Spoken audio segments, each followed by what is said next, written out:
He's considered as one of the greatest Olympians Canada's ever seen, and you surely remember him from that epic race in 1996 as they won the gold medal in the 4x100. Great to welcome Bruny Surin. Thanks for taking the time to do a little face-off. You had some fun on the panel. What do you think about our show? We had very fun. You had a lot of fun? It was good. We'll have you back. Thanks for taking the time. Thank you. Bruny, I want to talk to you about your career first and foremost and the advancements of track and field. There's been so many changes in the world of track and field. Yeah. Bring us back to where the sport was in 1996 and where the sport is now. Is it day and night?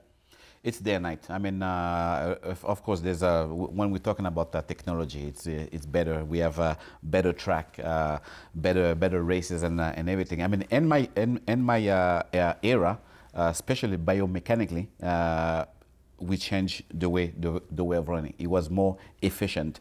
And when I retired, I said openly, like the new generation, like the Usain Bolt and all the stuff, those guys is gonna run 9.7, 9.6 irregularly. And a lot of people thought that I was crazy, and that's what's happening now. How phenomenal is Usain Bolt and what he's been able to achieve? I mean, from your standpoint, because we know of his accomplishments, we know how strong he is, but what are we seeing mechanically from him? What are we seeing that makes him so different than everything we've seen in the past? Is he sort of the perfect concoction of what you just talked about? To me, it's like he has the perfect body. I mean, 6'5". I mean, long time ago, like the biomechanician was saying that, or when you're taller than 6'1", it's going to be less advantageous because you're too tall and everything. I mean, to me, I never understood that. To me, it's like the opposite, because once you're tall like that, the effort is going to make one step. Me, it's almost like the double for me, almost, you know. Are you talking about for strides? For strides, right, exactly. And one thing that amazed me about Usain Bolt also is just change the way example the sprinter is gonna race before the race. Long time ago, they used to have a lot of intimidation. I mean, guys were looking at you in your eyes and telling you stuff. Well, you're scaring me. You know? Don't give me that look too much. You're actually scaring me with that look. My character, you know. But now him, it's like, you know, he's shaking hand to his opponent. He's kissing the crowds and everything, taking picture before the race. So relaxed. Yeah. And then boom. So now the other sprinter, they try to copy Usain Bolt. Whereas in my era, I mean, you know, guys, they were not talking and everything is crazy. And here also, psychologically, Usain Bolt, he has no limit. Most of the records of track and field were set in the 1980s, the drug-filled 1980s. Let's call it what it is. Doping was rampant in track and field.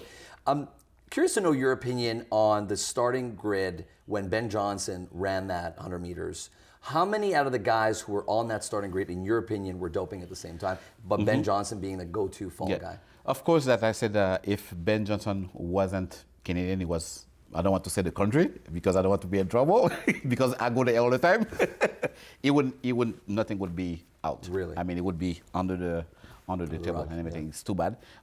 There was drugs in that era. The bad thing is there's drugs today, and what's the baddest? There's going to be drugs tomorrow. So, well, let's talk about that moving forward, because the cheaters always seem to find a way to catch up to technology. Yep. But do you think there's ever going to be a moment where technology will outpace it? Because technology has gone so incredibly good and so incredibly exact and precise. Do you think there'll ever be that gap where finally, you know, that want, I'm guessing, from a track and field athlete to be in an environment where it is cheat-free, that it's parity, it's fair across the board? Do you think that's going to happen? That's a question that I was asking myself. I'm 47 years old today. And once I start running and long jumping, I was 17 years old. And that's 30 years later, and we're still in the same position. The people who are like cheating and everything, today they're still ahead of the technology and all this stuff. It's too bad. I'm curious to hear your opinion as well in terms of the support that the government gives these athletes and track and field athletes in general. Has there been an investment on that front in terms of, you know, how hard it was for you to do it versus some of the sponsorships that are landing now? You're a really creative guy. We see you in commercials. We see you on shows. I saw it. I caught you a couple nights ago. Don't pretend it's not there. It was a great commercial, by the way. But it's great that you've been able to you're so versatile. You've been able to branch out of just being that track and field guy who had one moment of glory, which is clearly not the case. But do you think that track athletes now have to do more of that? Do they think you have to be a little bit more creative? I mean, I'm always been like that. I mean, there's a lot of things that interest me. I mean, once I retired, I mean, 2 years before I retired, I was like, okay, I'm going to retire in 2 years. What I really want to do, what I like to do. I was writing like project on a sheet, and I had a project big like this. And to me, that's why I don't understand sometimes people saying that they don't have passion, they don't know what they like and everything. My problem is I like to do too much.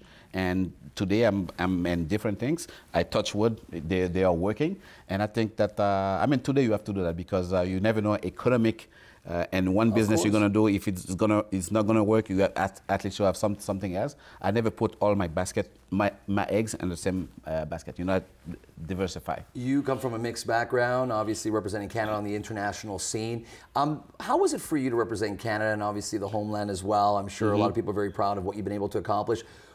Was it difficult for you to represent Canada on one standpoint and never be able to represent your home country? I mean, it wasn't tough because, I mean, when I came here, I mean, there was a great opportunity. I started playing basketball, soccer, and everything. And when I started track and field, I was on a national team. I mean, automatically, you're Canadian because once I came, I was 17 years old. I was a Canadian. And of course, that at some point, like, people were telling me that, well, would you like to represent Haiti? And at the same time, yes, it's tough, but at the same time, you have to understand, like, you left your country to have a better life, better opportunity. And I mean, to me, Quebec, Canada welcomed me with two arms, and I took all the opportunity. I mean, there we go. And that's what I said to people who are coming here. I mean, I remember something my mom told me. I said, "You here in Quebec, Canada, every opportunity is there. You have to work hard. Go get it because you can do whatever you want."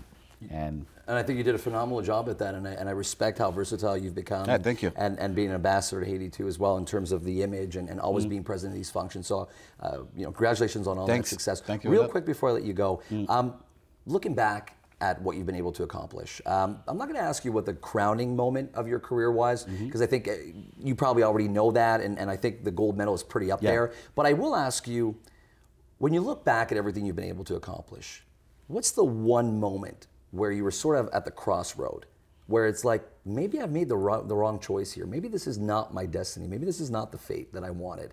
But yet, for some reason, you moved on. Was there a specific moment? Can you give that, maybe just a little brief moment that you had that said, you know what? No, I am going to go for this. And I'm going to move forward. Oh yeah, I remember when I went to live in Italy. I had no money. Sometimes I used to. There was tracks. I slept on the train station.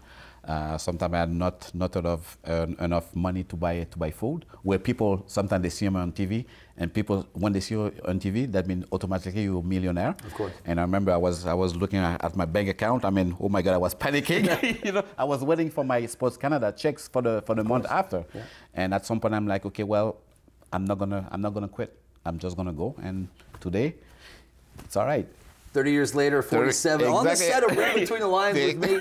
Thanks for taking the time, Bruny. Thank you very much. Eh? We'll have you back. Thanks all for right, taking the time. For sure. Thanks. On behalf of the entire team, thanks for being with us, and we'll see you next week right here on Reid Between the Lines. Hey, sports junkies, like what you see? Click that subscribe button for more exclusive content.